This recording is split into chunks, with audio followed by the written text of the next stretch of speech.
And in a society that is generally given to measuring success in life according to the amount of money its members make, that such a sacrifice is not negligible. Between, say, Bill Gates and a merely learned and wise man celebrating with his wife their wedding anniversary with a rare meal in a first-class restaurant, who's going to get the better table?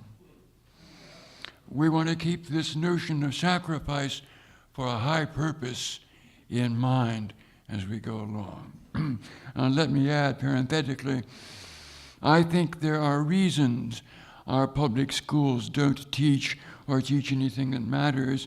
One of them is that the society does not want heroes or none beyond those it designates for a time, like the police a few years ago, or military personnel based in Iraq more recently, and I'll touch on this again in a couple of moments.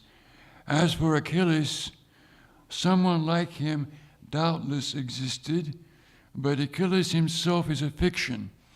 The central figure, as you heard from Brother, the central figure of the ancient Greek epic poem, the Iliad, cited by Bob Hickson.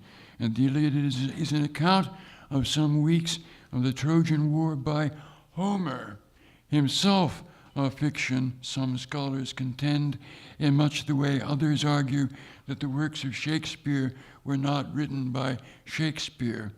Such arguments don't interest me very much.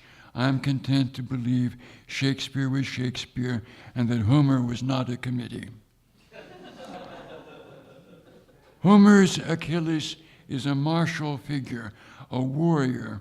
In Latimore's translation of the Iliad, someone truly cultured like Bob Hickson may be able to recommend another translation, but Latimore's is the one I know.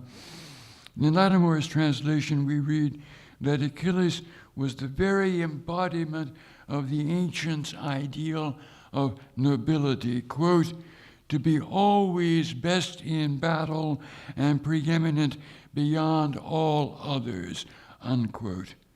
The desire of Achilles is the key to understanding his death in battle, which Homer does not relate, but we know about from other sources.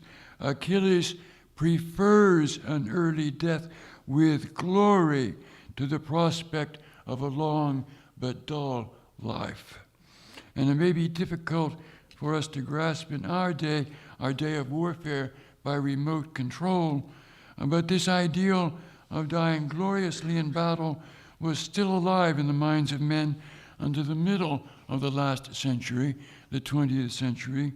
All over central Paris, you can see plaques on the walls of buildings, plaques that say, quote, here, so-and-so fell gloriously on the field of battle during the liberation of Paris, August such and such, 1944.